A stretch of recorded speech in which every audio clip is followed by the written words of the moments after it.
Hi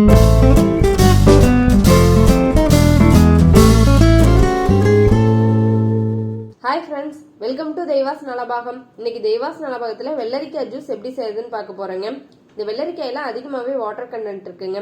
இந்த summer டைம்ல நம்ம அதிகமா இந்த வெள்ளரிக்காய் ஜூஸ் எடுத்துக்கிட்டோம்னா நமக்கு நல்ல எனர்ஜெட்டிக்காவும் இருக்கும், அதே சமயம் நம்ம உடம்புக்கு தேவையான நீர் சத்தும் கிடைக்குங்க. வாங்க இந்த ரெஃப்ரெஷிங்கான வெள்ளரிக்காய் ஜூஸை எப்படி செய்யுதுன்னு பார்க்கலாம். நான் ஜூஸ் பண்றதுக்கு 2 வெள்ளரிக்காய் எடுத்திருக்கேன். இதை நல்லா சால்ட் வாட்டர்ல வாஷ் பண்ணிட்டு இந்த மாதிரி ஸ்லைஸா கட் பண்ணி எடுத்து வச்சிருக்கேன். இதை மிக்ஸி ஜார்ல சேர்த்துடலாம்.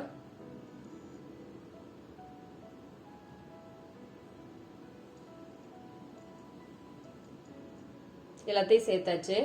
இப்ப இது கூட சின்ன துண்டு இஞ்சி சேர்த்துக்கோங்க. ஒரு 4ல இருந்து 5 புதினா இலை சேர்த்துக்கோங்க.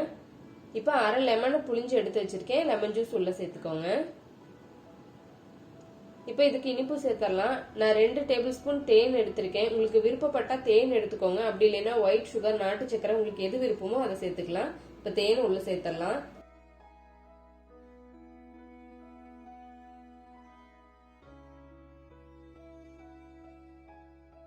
இப்ப ஜூஸ்க்கு தேவையான அளவுக்கு தண்ணி ஊத்திடலாம். 1 கப் அளவுக்கு தண்ணி ஊத்துறேன்.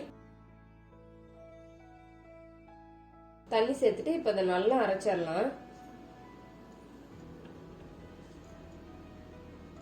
அரைச்சாச்சு. இப்ப இந்த ஜூஸை நம்ம நல்லா ஃபில்டர் பண்ணிக்கலாம்.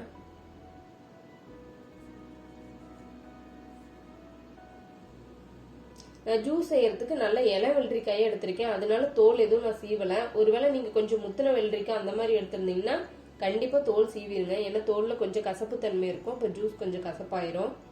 அதனால கண்டிப்பா நீங்க தோல் சீவிட்டு அப்புறம் ஸ்லைஸ் பண்ணி சேர்த்துக்கோங்க. அவ்வளவுதான், நல்லா ஃபில்டர் பண்ணியாச்சு. இப்ப இதை நம்ம டம்ளருக்கு மாத்திடலாம். இப்போ டம்ளர்ல ஐஸ் கியூப் சேர்த்துட்டு நம்ம ஜூஸ் உள்ள சேர்த்தரலாம்.